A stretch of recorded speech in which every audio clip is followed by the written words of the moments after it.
नमस्कार, मैं श्यामगिरी। आज के कार्यक्रम में आप सभी दर्शकों का स्वागत है। एनडीए गठबंधन की सरकार संकट में डाल दिया नीतीश नायडू ने।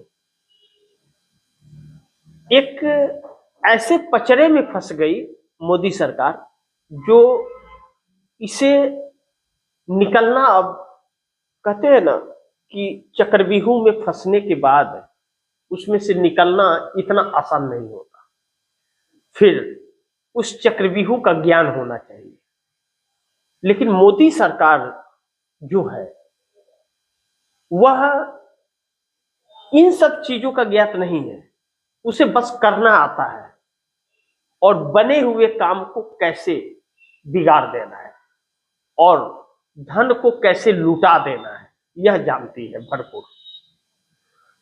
एक अच्छी छवि का कोई नेता है या इंसान है, उसको कैसे परेशान कर देना है, उसको कैसे बदनाम कर देना है, उसके छवि को खराब करना है, यह ज्ञात है।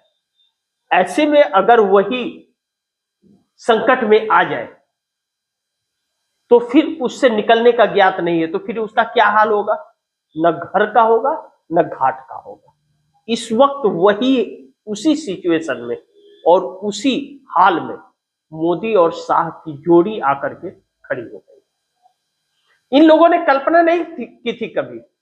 बस पैसे के दम पर किसी को शांत कर दो, सबूत को मिटा दो और ईडी सीबीआई के दम पर किसी को भी चुप करा दो। लेकिन अब वही हाथ से निकलता हुआ नजर आ रहा है। यह हर कोई जानता है कि मोदी को कुर्सी से हटाना इतना आसान नहीं है, हर कोई जानता है। लेकिन जब बहुमत ही न रहे तब क्या होगा? और जब ऐसे मोड़ पर आकर के सरकार खड़ी हो जाए कि उसके चरित्र उजागर हो जाएंगे तो क्या होगा? यानी कि ऊपर वाले की लाठी बज रही है मोदी सरकार पर, क्योंकि विपक्ष तो बहुत कोशिश कर लिया सरकार गिर जाए। जनता ने बड़ी उम्मीद जता ली कि सरकार गिर जाए, छुटकारा मिल जाए। आरएसएस ने बड़ी कोशिश कर लिया कि चलो मार्गदर्शक मंडल में चले जाए 75 साल के बाद, लेकिन नहीं, यह है कि मानते ही नहीं। तो ऐसे में ऊपर वाले की सहारे की जरूरत पड़ती है और वह लाठी चलाता है तो आवाज नहीं होती है और चकनाचूर हो जाता है इस वक्त मोदी सरकार की। दूसरी चीज कि एनडीए गठबंधन के अंदर जो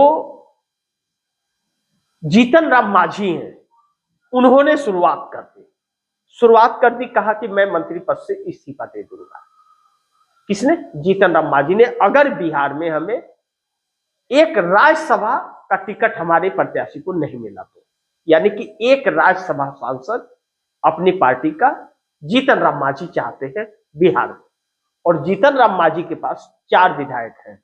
4 विधायकों के दम पर वह राज्यसभा सांसद अपना नहीं चुन सकते, तो गठबंधन का उन्हें सहयोग चाहिए। दूसरी तरफ उपेंद्र कुशवाहा को भी चाहिए, उनसे वादा किया गया है और उनसे भी वादा तोड़ने की कोशिश की जा रही है, तो उपेंद्र कुशवाहा भी तैयार है। दूसरी तरफ नीतीश कुमार पहुंच गए दिल्ली, और नीतीश कुमार जब दिल्ली आए तब तो इतना मतलब कोई बहुत बड़ी खबर नहीं थी।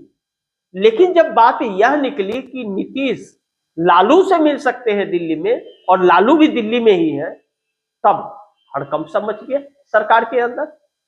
यहीं से संकट मंडराने लग रहा है कि लालू से क्यों।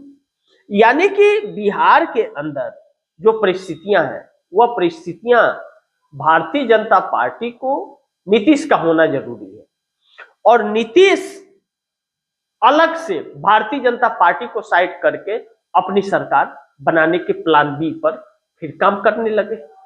हिजाब के जरिए उन्हें फिर एक बार फंसाने की कोशिश की गई थी, लेकिन नीतीश कुमार है कि वह अपने उद्देश्य उनके जो है उससे वह ध्यान इधर उधर भटका ही नहीं रहे। ऐसे में संजय झा जो कार्यकारी अध्यक्ष है, उनको लगाया गया, लेकिन वह भी फेल होते हुए नजर आए। उनके बयान को वायरल करने की कोशिश की जा रही है, लेकिन वायरल ही नहीं हो रहा, कोई फर्क ही नहीं पड़ रहा उससे। अब ऐसे में नीतीश कुमार लालू प्रसाद यादव के नजदीक और सोनिया गांधी के से संपर्क में बताए जा रहे हैं। दूसरी तरफ चंद्रबाबू नायडू खफा है नरेंद्र मोदी से। 10 सालों से उन्हें धोखा ही मिल रहा है और कुछ नहीं मिला। ऐसे में चंद्रबाबू नायडू अब यह समझ गए हैं कि नरेंद्र मोदी किसी काम के नहीं है। नरेंद्र मोदी स्वार्थ बस कुर्सी पे बैठे हुए, वह अपने स्वार्थ के लिए, अपने चरित्र को छिपाने के लिए, यानी कि कुर्सी ही उन्हें बचा सकती है, कुर्सी चली गई तो वह नहीं बचेंगे। लेकिन नरेंद्र मोदी और अमित शाह की जो परिस्थितियां हैं, हर कोई जानता है कि कुर्सी चाहिए, उनके जीवन का एक अभिन्न अंग हो गया है। ऐसा हो गया जैसे इंसान के शरीर में प्राण की आवश्यकता होती है, वैसे ही उनके लिए कुर्सी की है, नहीं तो उनका बहुत बुरा हाल होगा। ऐसे में जो एसआईआर किया जा रहा है और एसआईआर के जरिए जो खेल किया जा रहा है, क्या नरेंद्र मोदी की सरकार मध्यवर्ती चुनाव में जा सकती है? यह एक बहुत बड़ा पॉइंट यहां आ रहा है, क्योंकि कांग्रेस अब विकल्प, मोदी के विकल्प के पर निकल चुकी है और नायडू से भी संपर्क हो रहा है, नीतीश से भी संपर्क हो रहा है, बाकियों से भी संपर्क हो रहा है और सोनिया गांधी ने इंडिया गठबंधन को फिर कहीं न कहीं एकजुट कर दिया जो बिखर रहा था।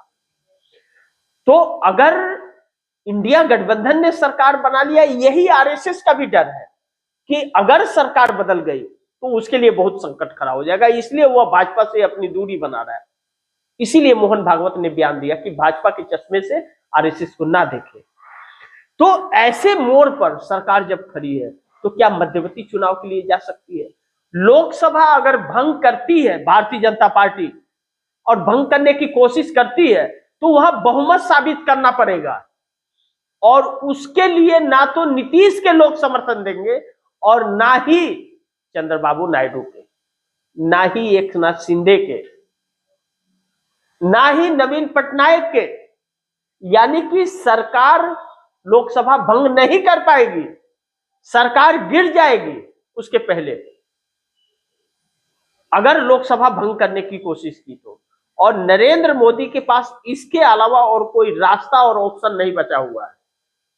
अगर अपने आप को बचाना है और फिर से सत्ता में आना है तो लोकसभा भंग करके इन्हें चुनाव में जाना पड़ेगा और इन्हीं के हाथ में रहे सत्ता और चुनाव हो तो एसआईआर का बेनिफिट यह उठा पाएंगे।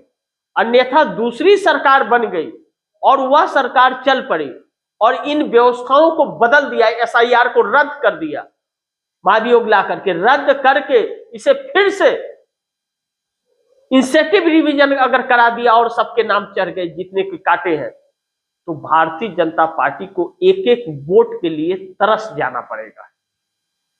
ऐसे में मोदी की कुर्सी संकट में पड़ गई, यानी कि मोदी चारों तरफ से घिर रहे हैं।